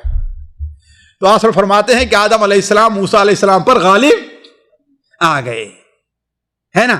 تو اس کا مطلب یہ ہے کہ موسیٰ علیہ السلام جو کہہ رہے جنت سے، جو جنت اس وقت موجود تھی نا حضرت موسیٰ علیہ السلام کے زمانے میں، ہے کہ نہیں ہے؟ اسی جنت سے موسیٰ علیہ السلام کو نکالا گیا تھا۔ تو علی کل حال بہت سی دلیلیں ہیں کہ آدم علیہ السلام جس جنت میں تھے یہ وہی جنت ہے جس جنت سے میں مسلمانوں کو، مومنوں کو اللہ تبارک و تعالی قیامت کے دن یا اس کے بعد داخل کرے گا۔ اسی طریقے سے امام ابن القیم رحمہ اللہ نے قرآن مجید کی بعض ان آیات سے بھی استدلال کیا ہے کہ اللہ تعالیٰ نے حضرت آدم علیہ السلام کو لیے جو حکم دیا تھا کہ تم جنت میں رہو، اور اس وقت جو جنت کی صفات بیان کی گئی تھی وہ وہی صفات ہے جو آج جنت کی ہیں۔ مثال کے طور پر اللہ تعالیٰ نے فرمایا کہ ان لک الا تجوع فیہا ولا تعری وانک لا تظمأ فیہا ولا تضحی، اے آدم جنت میں جاؤ، جنت میں نہ تمہیں بھوک لگے گی، نہ تم تعرا، عریاں ہوگے، تمہارے کپڑے پرانے ہوگے، کپڑے پھٹیں گے، ہے کہ نہیں؟ اسی طریقے سے لا تظمأ فیہا، نہ تمہیں پیاس لگے گی وہاں اور نہ تمہیں دھوپ محسوس ہوگی۔ یہ صفت کس کی ہے؟ دنیا کی نہیں، جس میں جنت ہو۔ کس کی صفت ہے؟ اسی جنت کی ہے۔ اس کا مطلب یہ ہے کہ اسی جنت کے اندر اللہ تبارک و تعالی مومنوں کو دوبارہ داخل کرے گا۔ اسی طریقے سے بہت سی دلیلیں دی ہیں علماء نے۔ امام القیم رحمہ اللہ نے یہ ثابت کرنے کے لیے کہ جس جنت میں اللہ تعالیٰ نے حضرت آدم علیہ السلام کو داخل کیا تھا یہ وہی جنت ہے جو ابھی موجود ہے اور جس میں مومنوں کو دوبارہ داخل کیا جائے گا۔ چوتھے باب کے اندر حضرت آدم علیہ حضرت امام القیم رحمہ اللہ نے ان لوگوں کی دلیل دی ہے جو کہتے ہیں کہ وہ جنت الخلد نہیں ہے، ان کو بھی سن لیں، بلکہ ان کی 9 دلیلیں 10 دلیلیں پیش کی ہیں۔ یہ ہم نے کہا کہ ان کا انصاف ہے۔ آپ بعض دلیلیں سنیں گے تو کہیں گے صحیح ہے، ان کا کہنا صحیح ہے کہ ہاں بھائی وہ جنت نہیں ہے۔ مثال کے طور پر ان کی پہلی دلیل یہ ہے کہ اللہ تبارک و تعالی نے اس جنت کا نام کیا رکھا ہے؟ جنت الخلد رکھا ہے۔ کیا؟ جنت الخلد۔ خلد کے معنی ہمیشہ رہنا۔ اور اگر وہ جنت آدم علیہ السلام اس میں ہمیشہ کیوں نہیں رہے؟ اس کا مطلب یہ ہے کہ وہ دوسری جنت نہیں، ورنہ ہمیشہ اس میں رہتے۔ اسی طریقے سے اس جنت کو اللہ تعالیٰ نے دار المقامہ کہا ہے۔ کیا؟ دار المقامہ۔ فمن دخلها اقام فیہا، جو اس میں داخل ہوگا اس میں قیام رہے گا، وہاں سے رخصت نہیں ہوگا۔ جبکہ آدم علیہ السلام جنت میں داخل ہوئے، اس میں مقیم نہیں رہ پائے۔ اسی طریقے سے اللہ تعالیٰ نے اسے کہا ہے کہ جنت الخلد، یعنی اس میں ہمیشہ ہمیش رہیں گے۔ آدم علیہ السلام اس میں داخل تو ہوئے لیکن ہمیشہ ہمیش نہیں رہے۔ اسی طریقے سے اللہ تبارک و تعالی نے اس جنت کو دار ثواب و جزا قرار دیا ہے، یعنی جہاں پر لوگوں کو بدلہ ملے گا اور ثواب ملے گا، نہ یہ کہ وہاں پر کسی کو آزمایا جائے گا کہ نیک کام کرو گے تو یہ ہوگا، یہ کام کرو گے تو یہ ہوگا، یہ وہاں پر نہیں ہے۔ اور آدم علیہ السلام جس جنت میں داخل ہوئے وہاں پر غلط کام کیا تو اس پر ان کو آزمائش بھی ہوئی نا، تو اس کا مطلب ہے وہ جنت نہیں ہے۔ اسی طریقے سے اللہ تبارک و تعالی نے جو جنت کو بیان کیا ہے، جو جنت کی صفت بیان کی ہے کہ اس کے اندر اللہ تبارک و تعالیٰ کی نافرمانی نہیں کی جائے گی۔ جس جنت میں لوگ داخل ہوں گے اس میں اللہ کی نافرمانی نہیں ہوگی، جبکہ آدم علیہ السلام نے اللہ تعالیٰ کی نافرمانی کی، اس کا مطلب وہ جنت نہیں ہے۔ اسی طریقے سے ایک اور دلیل کہ اللہ تبارک و تعالیٰ نے جو جنت اب بنائی ہے، مومنین کو وعدہ کیا ہے، اس میں یہ رکھا ہے کہ اس میں خوف اور غم نہیں ہوگا۔ لا خوف، اس کے اندر کوئی خوف اور غم نہیں ہوگا۔ جبکہ آدم علیہ السلام کو خوف بھی لاحق ہوا اور غم بھی لاحق ہوا، اس کا مطلب یہ وہ جنت نہیں ہے۔ اسی طریقے سے اللہ تبارک و تعالیٰ نے جنت کا نام کیا لکھا ہے؟ دار السلام بھی رکھا ہے۔ وہاں پر سلامتی ہے، کوئی فتنہ لاحق نہیں ہوگا، کوئی پریشانی لاحق نہیں ہوگا، ہر طرف سے سلام سلام سلام سلام ہے۔ لیکن آدم علیہ السلام کو سلامتی نہیں ملی بلکہ فتنے کے اندر لاحق ہو گئے۔ اسی طریقے سے اللہ تعالیٰ نے جنت کی ایک صفت یہ بھی بیان کی ہے، وما ہم منہا بمخرجین، کہ جنت سے لوگ نکالے اور آدم علیہ السلام کو نکالا گیا، اس کا مطلب وہ جنت نہیں ہے۔ اسی طریقے سے وہ جو جنت جس میں مومنین داخل ہوں گے اس کی ایک صفت قرآن مجید میں کئی جگہ بیان ہوئی ہے، لا لغو فیہا ولا تأثیم، لا یسمعون فیہا لغوا ولا تأثیما، نہ وہاں پر بیکار بات لغو اور نہ ہی گناہ کی کوئی بات وہاں پر۔ اور آدم علیہ السلام کو شیطان نے گناہ کی بات سنائی کہ نہیں سنائی؟ سنائی نا، گناہ کی بات سنائی نا، اس کا مطلب کہ وہ جنت۔ اس طریقے سے امام القیم رحمہ اللہ نے، ہم نے تو اختصار ساتھ بیان کہ صفحات اس کے اوپر اور ہر ایک کی اس پر دلیل دی ہے، تو کہنے کا مطلب یہ ہے کہ یہ چیز جو ہے امام القیم رحمہ اللہ ان کی یہ ساری دلیلیں نقل کرتے ہیں، اور بھی ان کی دلیل نقل کی ہے کہ آپ یہ کہتے ہو کہ اللہ تعالیٰ نے آدم علیہ السلام کو اس جنت میں داخل کیا جس میں کہا کہ ہے نا کہ تمہیں جنت سے کس نے نکالا ہے؟ تمہارے باپ کے گناہ نے بھی۔ تو اس کا مطلب یہ ہے کہ اس جنت سے نکالا گیا جس میں گناہ کیا جاتا ہے، اور یہ جو جنت اس میں کوئی گناہ نہیں ہوگا۔ امام القیم رحمہ اللہ نے یہ تمام باتیں لکھ کر کے پھر اس کا جواب دینا شروع کیا ہے، پھر اس کا جواب دینا شروع کیا ہے۔ مثال کے طور پر یہ کیا ہے کہ جنت الخلد، جنت الخلد جس میں کیا ہے وہ ہمیشہ ہمیش رہیں گے۔ تو اللہ تبارک و تعالی بیان فرماتا ہے کہ یہ اس وقت کی بات ہے جب کہ ابھی جنت میں داخل ہونے کا وقت آئے گا، تو اور آدم علیہ السلام کو ابھی کیا ہے، اس لیے کہ جنت جو ہے اللہ تبارک و تعالیٰ کی نعمت کیا ہے، وہ کچھ اعمال اس کے عوض میں ہے نا۔ تو جب وہ وقت آئے گا اور لوگ اس میں داخل ہوں گے تو قیامت کے بعد تو اس میں سے کبھی نکالے نہیں جائیں گے، اسی میں ہمیشہ ہمیش رہ جائیں گے۔ ہے کہ نہیں؟ اور یہ ہے کہ وقتی طور پر داخلہ یہ اس میں داخل نہیں ہے، ورنہ اللہ کے رسول صلی اللہ علیہ وسلم بھی جنت میں داخل ہوئے، ہے کہ نہیں؟ اور آپ نکلے، تو اس کا مطلب ہے کہ اس سے مراد وہ داخلہ ہے جو قیامت کے بعد ہوگا، نہ کہ قیامت سے پہلے۔ اسی طریقے سے کہا جو تم لوگوں نے یہ دلیل دی ہے کہ ہاں بھائی وہاں پر عوری یعنی برہنہ ہونا نہیں ہوگا، آدم علیہ السلام برہنہ ہو گئے، ہے نا، وہاں پیاس نہیں لگے گی، اور یہ ساری چیزیں جو ہیں یہ ہم اس کی صرف یہ دلیل یہ دیتے ہیں کہ یہ سارا وہ کام ہے جبکہ ابھی جنت میں داخل ہونے کا وقت نہیں آیا ہے۔ جبکہ جنت میں داخل ہونے کا وقت آئے گا تو اسے کوئی چیز لاحق نہیں ہوگی۔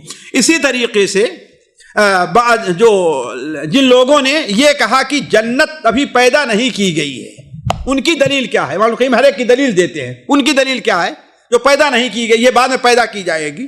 ان کی سب سے واضح دلیل یہ ہے کہ اللہ تبارک و تعالی نے فرمایا کل شیء ہالک الا وجہہ، ہر چیز ہلاک ہونے والی ہے مگر اللہ تبارک و تعالی کا وجہ، یا جو کام اللہ کے لیے کیا جائے۔ اس کا مطلب اس کے علاوہ ساری چیزیں کیا ہیں؟ تو اگر جنت میں بھی پیدا کی گئی ہے تو اس کا مطلب کیا ہے کہ وہ ساری چیزیں بھی۔ اسی طریقے سے اللہ تعالیٰ کل نفس ذائقۃ الموت، ہر نفس کو موت کا مزہ چکھنا ہے، تو اس کا مطلب یہ ہے کہ حور عین جو ہے وہ بھی اس میں مر جائیں گی، اور جو بچے اس کے اندر ہیں وہ سارے کے سارے مر جائیں گے، جبکہ اللہ تبارک و تعالی جنت سے متعلق فرماتا ہے کہ وہ ہمیشہ رہنے کا ہے، اس میں نہ موت آئے، ہے نا، اس میں نہ کسی کو جو ہے وہ پریشانی لاحق ہوگی۔ تو امام اور اسی طریقے سے ایک دلیل اور دیا ہے ان لوگوں نے، کہا کہ اللہ کے رسول صلی اللہ علیہ وسلم کی ایک حدیث ہے، من بنا للہ مسجدا بنا اللہ لہ بیتا فی الجنہ، جس نے اللہ تبارک و تعالی کے لیے مسجد بنائی، اللہ تعالیٰ اس کے لیے جنت میں ایک، اس کا مطلب جنت ابھی تیار نہیں ہے کہ نہیں ہے؟ دیکھیے ساتھیوں، اسی طریقے سے اپنے جو مخالف ہے اس کی دلیل کو یہ کہ اسے پاس کوئی دلیل سے ہلکا نہیں سمجھنا چاہیے۔ بہت سے لوگ جو گمراہ ہوتے ہیں ان کے سامنے جہاں شیطان کیا ہے ان کے سامنے ہیلے رکھتا ہے، وہی ان کے پاس وقت کچھ دلائل بھی ہوا کرتے ہیں۔ یہ الگ مسئلہ ہے کہ یہ غیب پر اور قرآن حدیث کے اوپر کامل ایمان کے مخالف چیزیں ہوا کرتی ہیں، ورنہ ان کے پاس بھی دلیلیں رہا کرتی ہیں۔ تو جیسا کہ اسی طریقے سے وہ حدیث کہ من صلی فی یوم ولیلۃ 12 رکعہ، جو شخص رات اور دن میں 12 رکعت پڑھے گا اللہ تعالیٰ اس کے لیے جنت میں، اس کا مطلب کیا ہے کہ جنت تیار نہیں ہے۔ یہ ان لوگوں کا کہنا ہے جو لوگ کہتے ہیں کہ جنت کیا ہے، دوبارہ پیدا کی جائے گی، ابھی تیار نہیں ہے۔ امام القیم رحمہ اللہ نے اس کا جواب دیا ہے کئی اعتبار سے۔ ایک اعتبار سے تو یہ کہ جو تم یہ کہتے ہو کہ جنت پیدا نہیں کی گئی ہے، بعد میں پیدا کی جائے گی، کیوں؟ اس لیے کہ شروع میں ہم نے کہا تھا نا کہ ان کا ہے کہ اس کا بھی پیدا کرنا یہ بیکار ہے، کوئی فائدہ نہیں ہے۔ یعنی آج ہزاروں سال لاکھوں سال سے ایک چیز بنی ہے، نہ کوئی رہنے والا ہے، نہ کوئی اس سے فائدہ اٹھا رہا ہے کہ نہیں ہے، تو اس کا فائدہ کیا ہے؟ تو اس میں امام القیم رحمہ اللہ نے ایک بڑی اہم چیز بیان فرمائی ہے، کہا کہ اولاً تو قرآن اور حدیث سے یہ چیز معلوم ہوتی ہے کہ اللہ تبارک و تعالی نے جنت کو پیدا کیا ہے، اور اللہ تبارک و تعالیٰ کا کوئی کام عبث نہیں ہے۔ اس کے ایک طرح یہ دیکھ لیجئے کہ آپ اگر کسی سے یہ کہیے کہ تم یہ کام کرو میں تمہیں یہ دوں گا، اسی طریقے سے کوئی چیز آپ لے آئیے خرید کر کے رکھیے، اور کسی سے کہیے تم یہ کام کرو تو یہ چیز لے لو، دونوں میں فرق ہے کہ نہیں فرق ہے؟ جی فرق ہے نا۔ وہ چیز جو سامنے ہوگی اس کے لیے انسان کا جذبہ کیا ہے، اور اس کے بارے میں شبہ ہے کہ لا کے دوں گا پتہ نہیں کب لا کر کے، مثلا مشہور ہے نا، نہ نقد نہ 90 ادھار والی بات ہے کہ نہیں ہے؟ تو اللہ تبارک و تعالی جو جنت کو تیار کر کے رکھا اس میں اس کا ایک فائدہ یہ بھی ہے کہ انسان کو حرص اور خواہش اور جذبہ پیدا ہو اس کے حاصل کرنے کے لیے، جذبہ پیدا ہو. جس طریقے سے مجھے بڑا پسند آیا اللہ کے رسول صلی اللہ علیہ وسلم کی حدیث سنن ترمذی وغیرہ میں ہے، رحم اللہ رجلا، اللہ تبارک و تعالی اس بندے کے اوپر رحم فرمائے جو بندہ عصر سے پہلے 4 رکعت نماز پڑھتا ہے. یہ کس کی دعا ہے؟ جی اللہ کے رسول صلی اللہ علیہ وسلم کی. آپ کے لیے دعا کر رہے ہیں، کبھی سوچا کہ ہم بھی اس دعا حاصل کر لیں؟ نبی صلی اللہ علیہ وسلم کی برکت جو ہے وہ آپ کی زندگی تک محدود نہیں ہے، قیامت تک آپ کی برکت، اور ہم آپ کی برکتیں حاصل کر سکتے ہیں. ہم آپ کی برکتیں حاصل کرتے ہیں. انہی میں سے ایک برکت یہ بھی ہے جی کہ عصر کے بعد اگر ہم 4 رکعت سنت پڑھتے ہیں تو کس کی دعا ہم کو ملے گی؟ جی اللہ کے رسول صلی اللہ علیہ وسلم کی. اگر آپ موجود ہوتے تو ہمیں زیادہ احساس ہوتا کہ نہ ہوتا، لیکن یہی ہمارے ایمان کی آزمائش ہے کہ آپ نہیں ہے، لیکن آپ کے فرمان پر ہمارا ایمان کہاں تک ہے. اسی آپ کے احسا کے ایک عالم نے لکھا کہ میرے والد، ایک بار ہم لوگ مہمان گئے کہیں پر ہم لوگ بطور مہمان کے گئے، کھانا کھانے میں دوپہر کے دیری ہو گئی، میرے اذان ہو گئی تھی یا ہو رہی تھی. میرے والد نے کہا ذرا جلدی مجھے میرا ہاتھ دھلاؤ. تو کیوں؟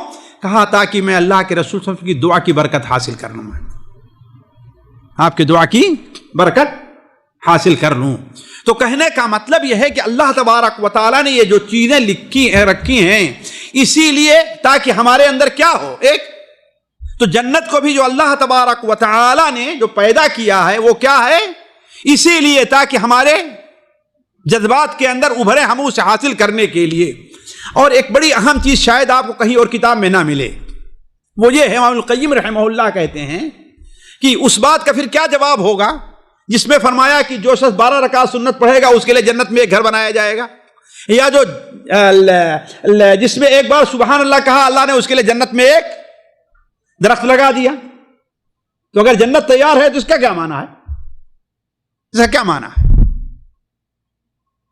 اس کو اس بات سے سمجھیے کہ آپ نے ایک گھر بنا کر کے دیکھیے، اللہ کے لیے اعلیٰ مثال ہے وہ نہیں، صرف سمجھنے کے لیے میں ایک بات کر رہا ہوں، ورنہ اللہ فلا تضربوا للہ الامثال.